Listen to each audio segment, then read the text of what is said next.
Akuluayende utamasamba balabala jise anagata pamana fwa chikulutine chilazangula balusa cho bijulunzo nanzo natajisampwa nangi nani telawo nani yula minwe yamunambwa myasuki na kunchi mama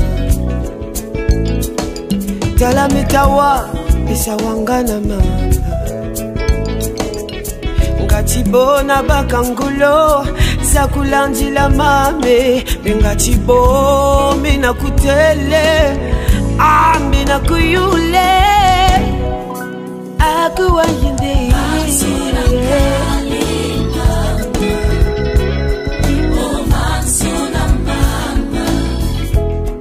Shalom à tous. Et nous voici à Pointe-Noire, comme vous pouvez le constater. L'étendard du Midi reçoit la famille Vaudreuil à ma gauche ici. Ils reviennent directement de la Martinique pour un retour probable au-delà des fleuves de l'Éthiopie. Donc, ils constituent comme les prémices ou la concrétisation des enseignements que nous avions donnés par la grâce du Seigneur. Et vous les avez suivis sur le réveil du 3e jour et le second exode. Vous voyez que de façon surprenante, le Seigneur nous a surpris. Nous pensions que c'est quand nous serons peut-être des vieillards avec une canne qu'on verra ces choses, ou soit après notre départ que la génération qui s'en suivrait devait vivre ces choses, mais voyez-vous que la gloire du Seigneur se manifeste d'une façon extraordinaire. Et donc les voici parmi nous. Et nous n'avons pas voulu garder cette bénédiction pour nous. Nous avons voulu partager cela ensemble avec vous. Et de l'autre côté, ici, cette dame que vous voyez, c'est la sentinelle Maman Ngambe, une servante de Yah. C'est dans ce pays, ce sont des dévanciers, des sentinelles qui ont bravé les médias pour proclamer le grand retour des dispersés au-delà des fleuves de l'Éthiopie. D'aucuns pensaient qu'elle est folle, elle a perdu la raison et tout.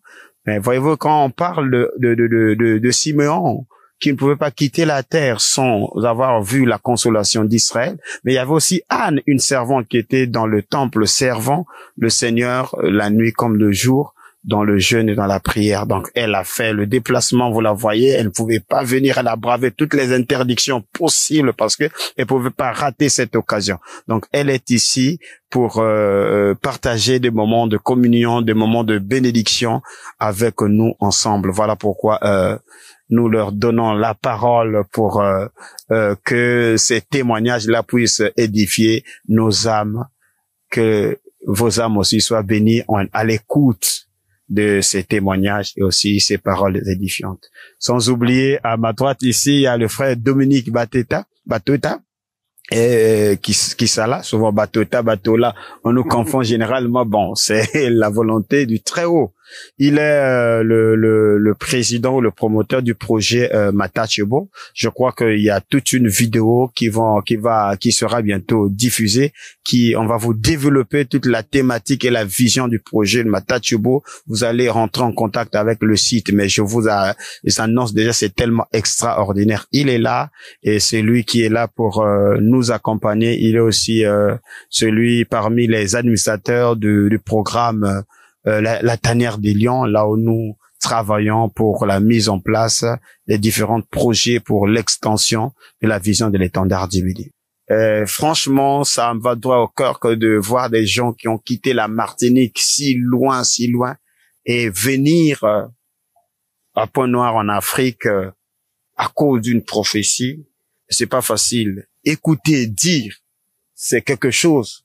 Mais qu'il y ait des convictions qui se lèvent, c'est autre chose. Vous ne savez pas combien des acteurs, combien nos dévanciers, combien des leaders, combien des servantes et serviteurs du Très-Haut attendaient ce moment-ci. Et nous bénissons son nom parce que nos yeux voient ce que ceux qui nous ont précédés n'ont pas pu voir. Je crois que nous voulons partager ces bénédictions-là ensemble avec vous. Alors, pour être juste, Nous sommes martiniquais. Nous sommes nés à la Martinique. Et depuis, pour rectifier un petit peu, depuis 13 ans, nous vivons en France métropolitaine. Mais je crois que c'était un passage obligé. Parce que, étant en métropole, j'ai eu l'ouverture vraiment à Internet. J'ai eu l'ouverture aussi à notre identité. Je ne vais pas rentrer dans trop de détails en ce qui concerne l'identité. Parce qu'effectivement, quand on est là-bas, ben on vit. Et je raconte juste cette petite expérience qui m'a permis de franchir une étape. Mon aspect physique, tant que j'étais là-bas, je me coiffais comme je me défrisais, je me coiffais comme les Européennes. Et jusqu'au jour où j'arrive, ma coupe, brushing et tout. Et finalement, je me rends compte qu'il n'y a pas de coiffeur pour cheveux crépus. Je me dis, waouh, qu'est-ce que c'est? Et je devais donc me rendre à Paris. Jusqu'au jour, je dis non, Seigneur, ça suffit. Tu m'as donné des cheveux crépus, alors je suis née ainsi. Et puis c'est à partir de ce moment-là qu'il y a eu une évolution. J'ai commencé à faire... mais je ne savais pas qu'il y avait un mouvement qui était en marche, un mouvement NAPI.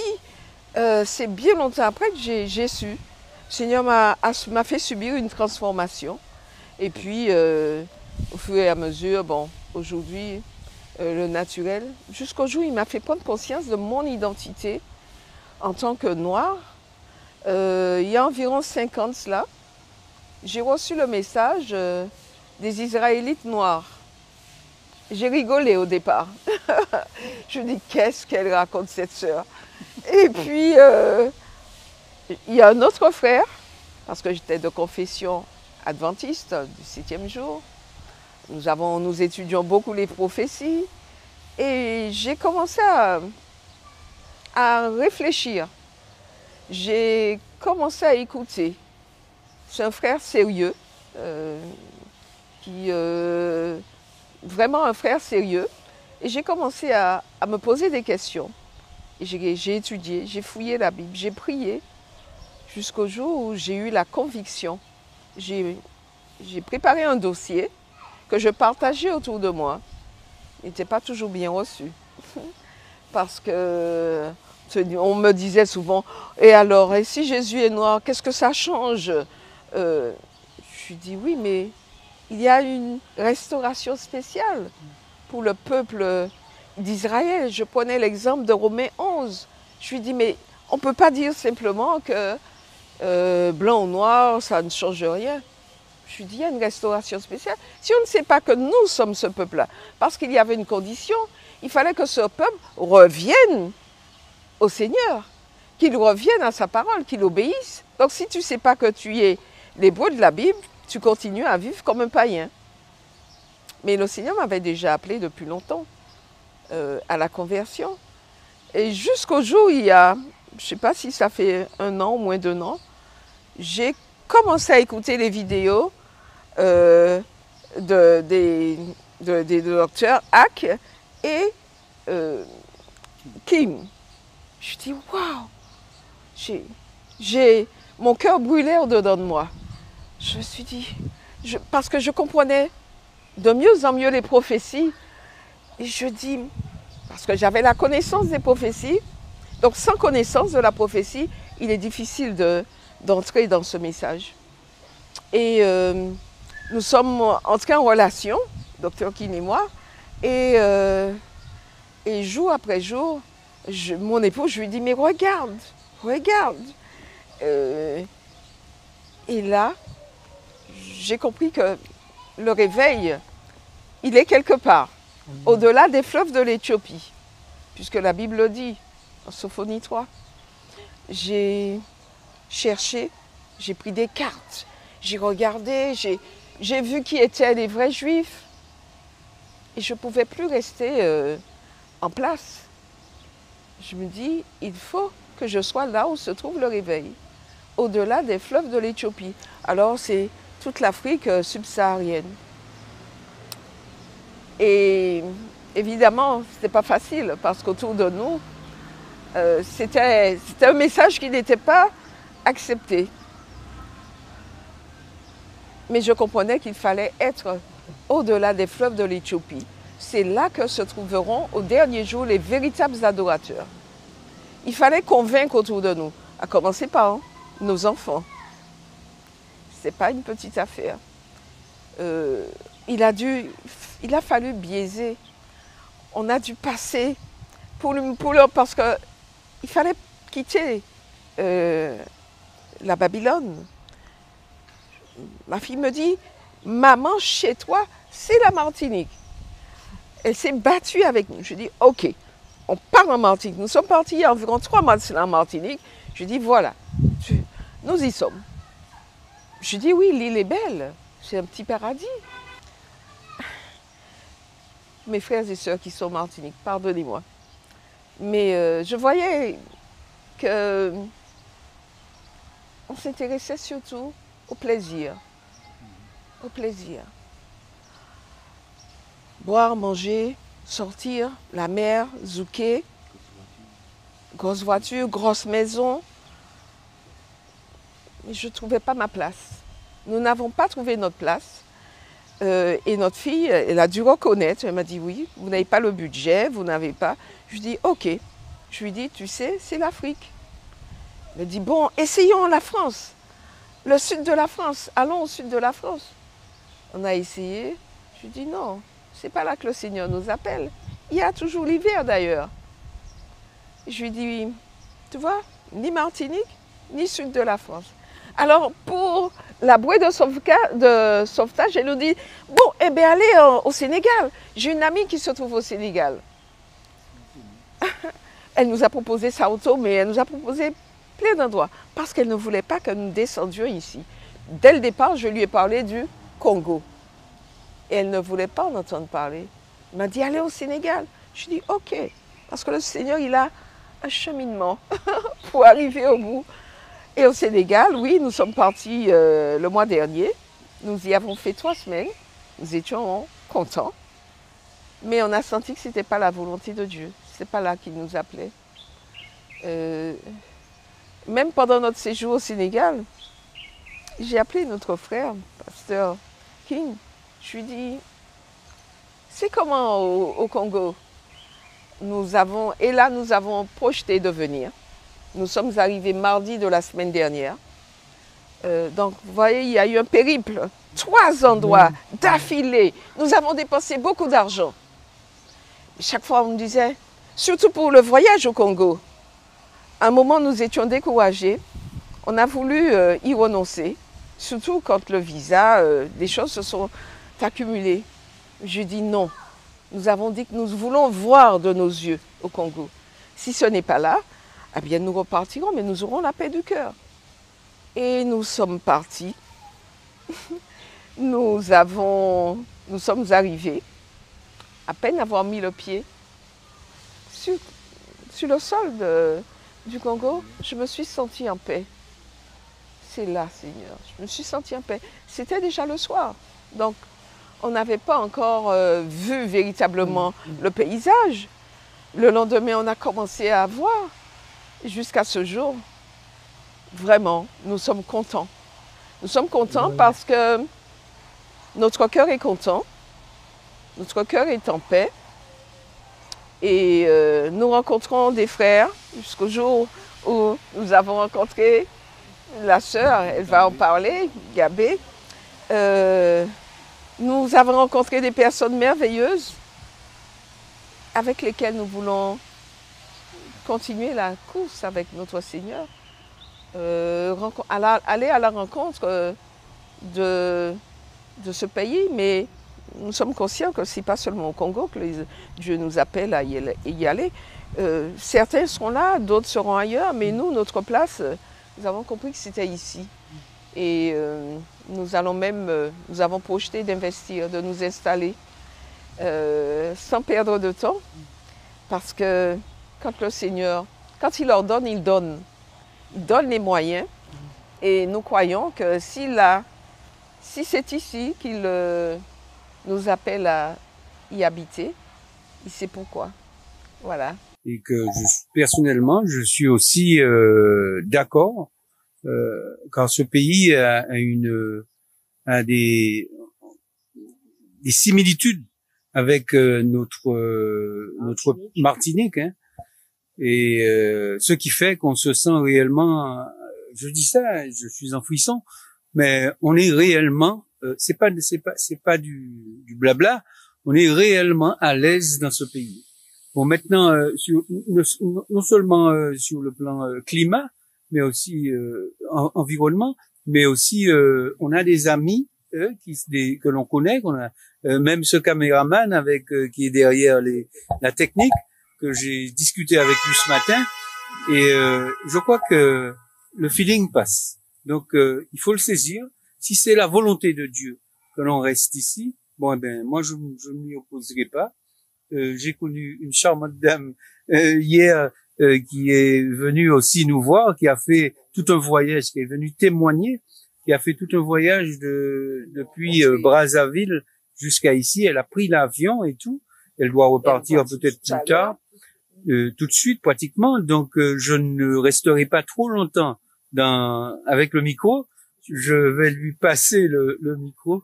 Mais enfin, je ne peux dire que amen à tout cela. Hein? Amen à tout cela. Et merci encore à notre frère Dominique Batota et au pasteur King et tous ceux que nous avons connus ici, et à la sœur Mgambe et aussi à mon épouse elle-même qui se trouve à côté de moi. Donc j'espère que nous ne serons pas déçus. Bien évidemment, il peut y avoir des embûches. Hein. Nous avons un ennemi qui nous envoie des flèches à longueur de journée, mais si nous avons une direction avec notre Seigneur, nous devons la garder. Nous avons compris que les lieux où se trouvent les déportés sont des terres de servitude, puisque c'est là qu'ils ont connu la servitude. Oui. Ce ne sont pas des terres de jouissance, de libération. Et donc on ne peut pas éternellement, même si on se sent à l'aise à la Martinique, en Guadeloupe ou en Amérique, mais on est toujours sur la terre de servitude. Et le Seigneur voudrait bénir, moi j'ai vraiment saisi ça, le Seigneur voudrait bénir ceux qui reviendront parce qu'il ne châtie pas indéfiniment, pas pour fonder un mouvement religieux ou autre. Il voudrait que ces enfants puissent recommencer à vivre comme ils le voudraient, dans l'unité bien sûr, dans la paix, pouvoir bénéficier une fois de plus de la bonté de Dieu. Parce qu'il a dit, je crois que c'est dans Deutéronome 31, « Je vous ferai plus de bien qu'à vos pères. » Donc, mais il fera du bien. Si tu restes là-bas, tu ne pourras pas bénéficier de ce bien qu'il veut faire. Il faut que tu reviennes dans le lieu où il veut te rétablir. Et bien sûr, mes frères et sœurs, mes amis, quand vous verrez peut-être ces images, vous direz, mais je suis bien à la Martinique, je suis bien à la Guadeloupe, je suis bien en Guyane, je suis bien aux États-Unis, en Belgique, Jamaïque, Cuba et autres. Mais vous êtes sur la terre de servitude. Oui, la terre de malédiction. Et la bénédiction n'est pas sur la terre de malédiction. Il veut nous ramener comme il l'a dit. Donc, je vous encourage à y venir. Revenez. Revenez. Ce n'est pas facile, hein? Ça a été une grosse lutte. Une grosse lutte, un combat. C'est un combat spirituel. Un combat, des fois, contre la famille, les amis, les pasteurs, tous ceux que nous connaissons. C'est un véritable combat entre la vérité et l'erreur. Oui, nous sommes les Israélites de la Bible. Oui, je me considère comme Israélite. J'ai professé ma foi depuis quelques années déjà. Certains s'en sont moqués, mais je professe ma foi en la parole de Dieu. C'est ce que Dieu dit. Donc, il n'y a que ceux qui ont la foi qui entreront dans la promesse. Ceux qui n'ont pas la foi, ils ne bénéficieront pas de ce que Dieu a mis en réserve pour nous C'est un peu comme si nous sommes Josué et Caleb. Nous sommes venus en observateurs. Il y a beaucoup d'amis qui sont restés là-bas et qui nous disent « Va et dis-nous, nous comptons sur toi. Vous êtes nos ambassadeurs, vous êtes nos yeux. » Ils nous disent, même ceux qui sont au Sénégal, ils nous ont dit « Vous êtes nos yeux. C'est vous qui allez nous rapporter ce que vous avez vu. Et nous voulons vous dire ce que nous avons vu. » Nous ne voulons pas parler comme les 10 espions qui ont dit « Ouh là là, c'est un peuple, ils sont des géants qui vont nous écraser. » Non, nous ne voulons pas dire ça. Nous voulons dire « Si l'Éternel, c'est lui qui nous envoie, certainement, il nous ramènera, il nous construira, il nous fera plus de bien. » Voilà. Bon, le pasteur King nous a déjà présenté. Et je suis votre servante, Maman Ingambé. C'est un sentiment de joie et d'accomplissement. Parce que ce fardeau, nous le portons depuis 1980. Mon mari et moi, lui, il est parti. Mais nous qui sommes restés, nous continuons l'œuvre parce que le Seigneur nous a dit que tu es comme Anne, jusqu'à ce que tu vois le Messie. Et effectivement, nous sommes là. On a mis les genoux à terre depuis longtemps. De 1990 jusqu'à ce jour, nous sommes sur ce retour des dispersés. Et cette année 2022, le Seigneur nous avait montré que à partir de cette année, il va avoir de ceux qui sont les dispersés qui viendront pour que vous voyez qu'effectivement, Sophonie 3 est en train de s'accomplir. Donc, c'est un sentiment de joie et ça nous donne la force, malgré toutes les tribulations, malgré toutes les oppositions, l'adversité que nous avons reçue depuis ces années. Et donc, nous croyons qu'effectivement, Isaya Congo, c'est vraiment Isaya, c'est lui qui vient, c'est le roi qui vient, c'est lui qui s'appelle Isaya Congo. Les Arabes l'appellent Issa, mais Issa chez nous veut dire viens, ou Isa. Donc, il avait dit toujours dans les Écritures, il avait dit, votre maison vous serez abandonnée, jusqu'à ce que vous disiez, béni soit celui qui vient au nom de l'Éternel. Donc, c'est lui. Christ s'appelle, en Congo, s'appelle Issa. Issa Ya. Celui qui vient de Ya. Parce que, en Congo, celui qui est plus que toi, celui qui a droit à la révérence, c'est Ya. Donc, dans le langage du Congo, il y a le code de Dieu. C'est pour ça que le Shabbat, en Congo, veut dire Nsambwadi. Dans Nsambwadi, tu as le Sambu, tu as Yandi. Et en Lingala, veut dire le Sambo, Mokolea Sambo, c'est-à-dire le 7e jour.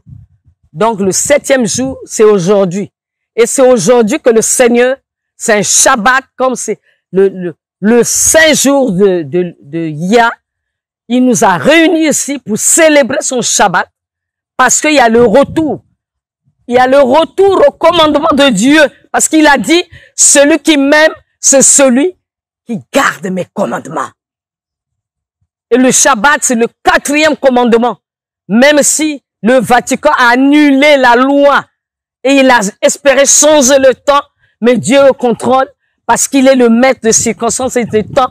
Et aujourd'hui, le temps de la délivrance est arrivé. Le peuple élu ne pourra plus continuer à être sous la coupe de Babylone qu'il a amené à profaner la loi de Dieu, donc à profaner l'Éternel, donc à subir les malédictions que nous vivons de maintenant. Donc nous bénissons le Seigneur pour cette... Et après toutes ces interventions, je suis plus que ému je partage l'émotion que j'entrevois déjà derrière les lentilles de la caméra. C'est quelque chose de merveilleux. Alors donc, en peu de mots, comme le docteur King l'a dit, je suis le promoteur et le coordonnateur du projet Matachebo, mais nous sommes dans la même veine avec l'étendard du Midi parce que la devise du projet Matachebo, c'est se souvenir pour renaître, hein, ok, et pardonner pour le vivre ensemble. Et donc, vous comprenez très bien qu'il y a un segment qui est là, qui rejoint les préoccupations du mouvement de l'étendard du Midi. Et comme tous nous savons qu'avec ce retour, il faudrait que nous passions à l'étape du pardon et du repentir. Nous faisons la promotion, en fait, de l'auto-réparation. Entendu par là que nous croyons qu'il faudrait d'abord qu'on se réconcilie entre nous avec nos frères et nos sœurs qui sont partis en déportation, qu'on se réconcilie avec nos pères et nos frères qui ont eu la faiblesse justement de travailler en complicité avec les esclavagistes, donc tous ces courtiers, ces royaumes qui ont prospéré avec l'argent du sang. Hein, ok, nous devons aussi leur accorder ce pardon, de sorte que une fois qu'on se soit pardonné mutuellement, nous puissions maintenant nous retourner vers l'Éternel et faire la grande repentance, reconnaître tout ce mal que nos pères ont fait. Alors donc, en deux mots, je veux vous situer dans le contexte. Nous croyons, nous, au niveau du projet Matachebo, qui est un projet mémoriel. Vous voyez, Matachebo, c'est un type de manguier. Ces manguiers, ce sont ces manguiers qui bordent les routes des déportés de la baie de Luango. Donc, nous essayons de multiplier ces mangues, de sorte que nous puissions les placer dans les lieux mémoriels, dans les écoles, partout, quand nos enfants verront ces manguiers, qui se rappellent que ces manguiers viennent de Luango et que c'est à Luango où sont passés beaucoup de déportés qui sont partis dans la Caraïbe, aux Amériques et réduits en esclavage. Mais nous nous sommes dit, ces courtiers, parce que l'esclavagiste, lui, il restait au niveau de la baie de Luango, au niveau des factories, donc là où est au niveau du comptoir. Ce sont nos propres frères, nos parents qui rentraient dans la forêt pour traquer leurs propres frères et les ramener en procession comme déportés et les vendre. Parce que à ce moment-là, ils prenaient, la sélection était faite, on appelait celui qui répondait aux critères, c'était une pièce d'Inde, hein, ok, à laquelle on monnayait contre 43 articles, dans les pagnes, le whisky, la poudre. Mais ces pannes se retrouvaient autour des couronnes. Beaucoup de princesses, on a vu dans les photos des rois, mais elles portaient ces pannes. Ces pannes-là, c'était leur espèce de butin après avoir vendu nos propres frères. Alors donc, nous nous sommes dit que quand ces courtiers allaient en forêt attraper nos parents, c'est sûr que ces derniers, s'étant défendus, se sont résignés, mais connaissant le peuple Congo, le peuple Bantou, ils proféraient des malédictions. C'est sûr qu'ils proféraient des malédictions. Et chez nous, on ne maudit pas la tête de papa, on maudit toujours maman. Et à un endroit précis, dont la pudeur m'interdit de le dire ici, ce qui signifie que toute la descendance de cette maman devrait porter une chape de malédiction. Donc, on maudissait, en fait, ces courtiers, on maudissait les mamans de ces courtiers. Qui sait si dans mon sang ne coule pas aujourd'hui le sang d'un de ces courtiers. Alors donc, on s'était dit, Dieu a dit, malédiction sans raison n'a pas d'effet. Mais s'il y a une raison, c'est que il y a de l'effet. Alors donc, il nous faut qu'on se demande pardon. Il faut demander pardon de sorte que nous allons avancer. Et en dernier lieu, je voulais juste vous dire ceci. De tous les drames qui sont arrivés ici-bas, les gens ont pu faire le deuil.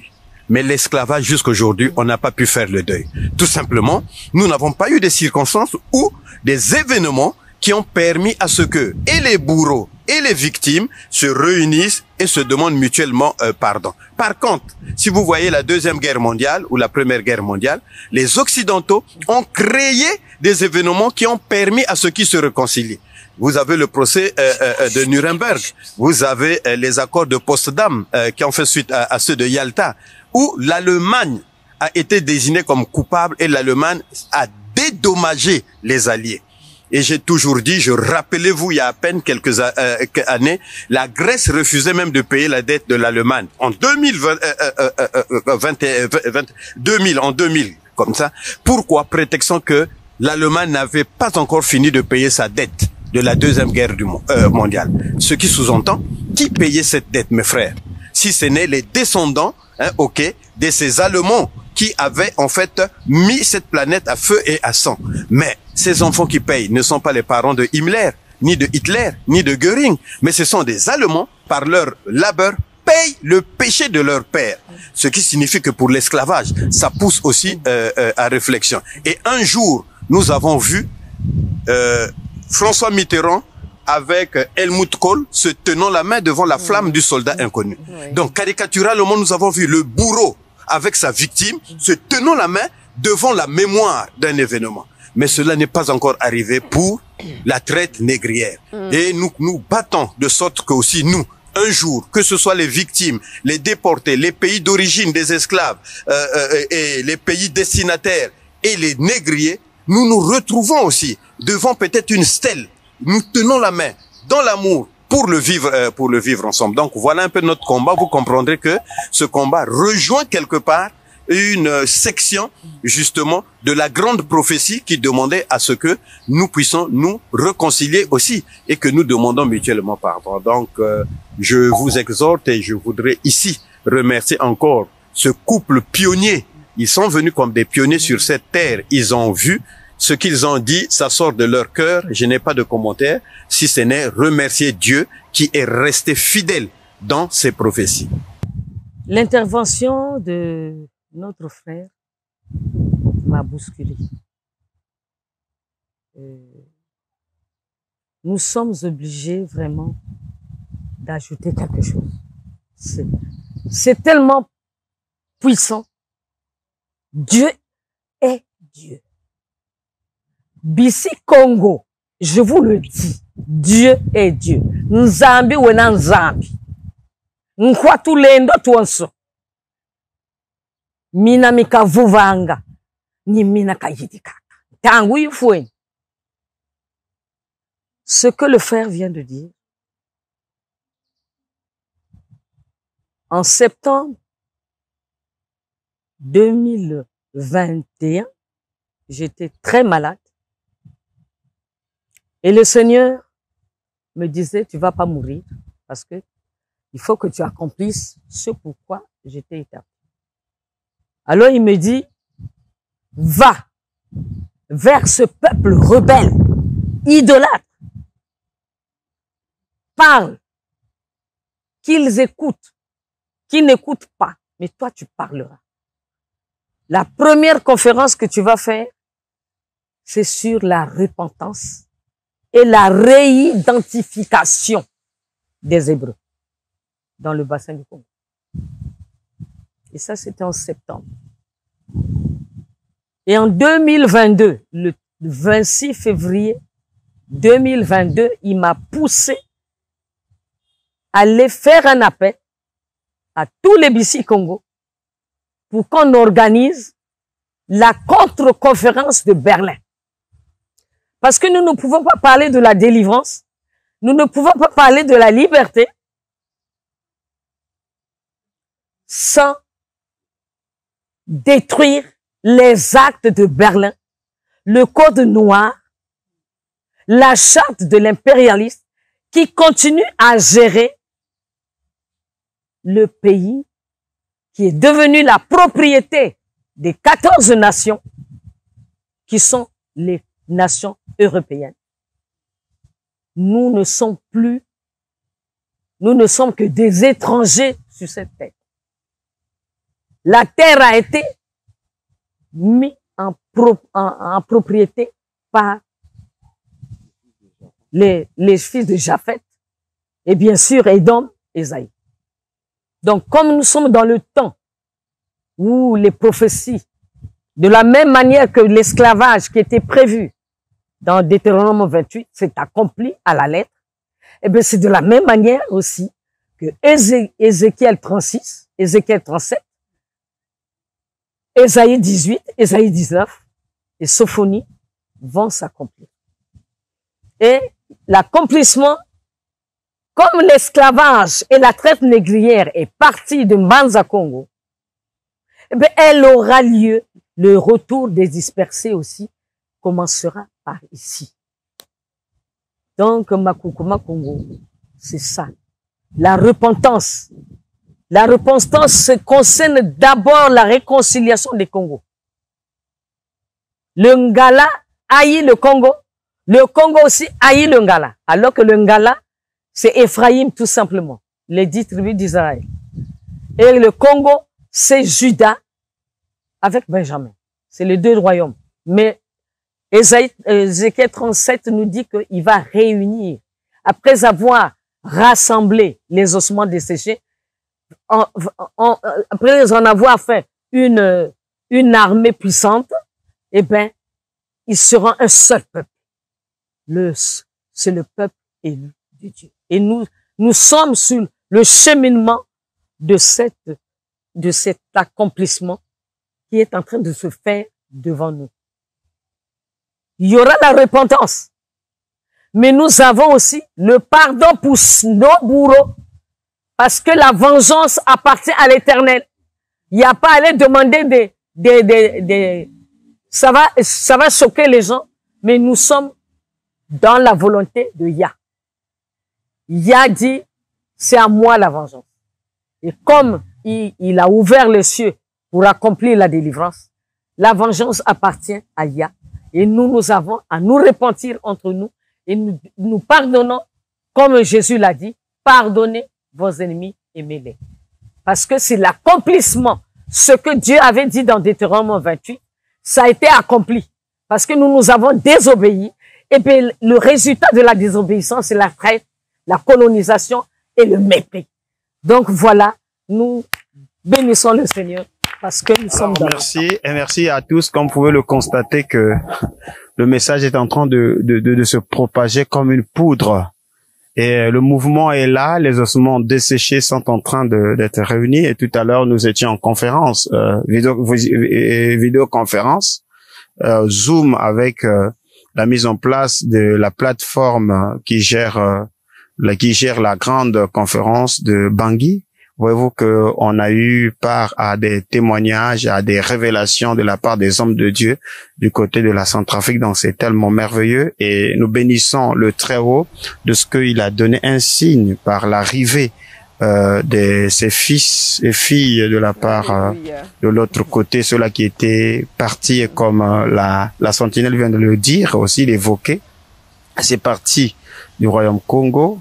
Et je crois que le redéploiement aussi commence à partir du Royaume Congo. Et voyez comment le Très-Haut a mis ces différentes grâces éparpillées, ça et là, du côté de Matachebo, du côté de la Sentinelle. Il touche ceux-là qui sont allés de l'autre côté de la déportation, afin que tous nous puissions nous retrouver au-delà du fleuve de l'Éthiopie pour la restauration du grand culte. Parce que le Seigneur avait dit que nous allons porter des offrandes précisément au-delà du fleuve de l'Éthiopie. Alors soyez grandement bénis et la suite vous sera donnée sur tous les événements, sur le film de la visite de la baie de Luango, du couple, aussi du site de Matachebo. Merci encore, merci.